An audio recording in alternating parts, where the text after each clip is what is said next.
commonly confused words for your grammar assignment that you're going to complete on No Red Ink. So the first one we want to talk about is its versus its. So if you see here, I have our very first its, and it is the one with the apostrophe. That's this little piece of punctuation right here. Now, apostrophes are used to show either possession, so it was Sammy's book, you would have an apostrophe S after Sammy, or like I said, if it is a conjunction. So that is what this its is representing. This its means it is, and I think the easiest way to think of that is the apostrophe being the dot of that missing I. So it can be really easy to check to see if you're using the right its by just seeing if you can say it is in your sentence. So for instance, it is going to be a great year. So this is the its form that we would want.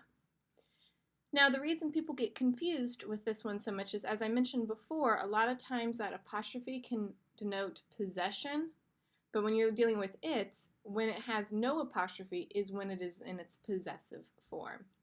So here we have, the cat kept chasing its tail. It owns the tail, it belongs to them, so this one shows possession. So the easiest thing is to remember that kind of dot of the I trick and just check it with your ears, because I wouldn't say the cat kept chasing its tail. That one doesn't make very much sense. The next group of words we're going to look at is a versus an, and a lot of people don't realize that there's a really simple rule for these. It only depends on what word follows. So here we have, she waited for a car. If the sentence that follows the article starts with a consonant, so C for car, you use an A. If it's a vowel, you use an, so an, airplane. This is just because of the way our throats and our speech work that in the English language we can't make a double vowel sound very well. Airplane gets really difficult for us to say, and that's the only reason there's a difference between those two. So you just have to look at the first letter of the word that follows it to see if you are doing this correctly. The last set that we're going to work on for grammar today are the twos. Most people don't have an issue with TWO being the number 2. Some people find it's really helpful to look at that W and think that if you turn it on its side, it looks like a 3 to help you remember numbers.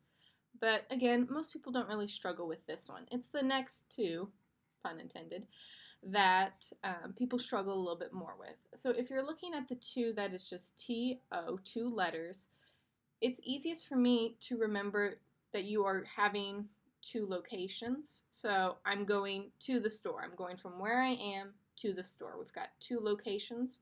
Or if you're giving something to someone, it's going from one place again to another. So I'm giving my textbook, I have it, to him. So it's got a transfer of one thing to another. When you're looking at 2 with 2 O's, especially comparing it with the other one, this other O means also. This form of 2 like extra or also, so just think this 2's got an extra O, it means something extra is going along. So one person said they hated Brussels sprouts, there's like, oh, I hate them too. That's one more person, an extra person who hates Brussels sprouts, just like there's an extra O on this too. I hope these were helpful for you as you are working on your grammar assignment. As always, if you have any questions, don't hesitate to reach out.